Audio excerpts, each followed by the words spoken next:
মানে আমরা তো আসলে কসমেটিক্স বেসড আমরা কাজ করছি। সো আমরা আমাদের ভাবে আমরা প্রেজেন্ট করছি। বাট আমার মনে হয় যে ওনারা যেটা করেছেন এটা ভেরি গুড একটা শুরু। সো এই ধরনের শুরু হলে যে আমরাও হয়তো ভবিষ্যতে একসাথে কাজ করতে পারবো, যেহেতু একটা গুড সলিউশন।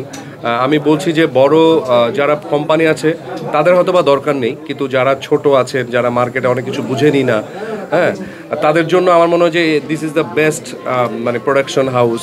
এখান থেকে তারা সব কিছু জানতে পারবেন। যেমন ওনাদের মাধ্যমে আসলে আপনাদেরও সাপোর্ট পাবে, প্লাস ওই প্রোডাক্টটা কীভাবে ডেভেলপমেন্ট করতে পারবেন। যে কোনো নতুনের জন্য আমার মনে হয় যে this is the best.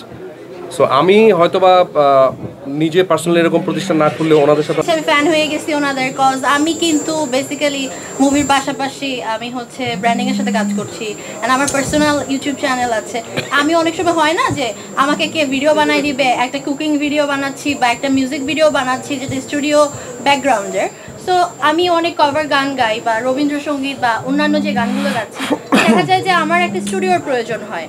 So এই স্টুডিওটা কোথায় পাবো, এই থিঙ্কিংটা করতে করতে দেখা যায় যে কাজটা করার চিন্তা ভাবনাটাই চলে যায়। বাট আমার মনে হয় যে এটা আমি আবারও বলছি যে অরবিট ক্রিয়েটিভ হাব আমার জন্য মনে হয় যে বেস্ট চয়েস।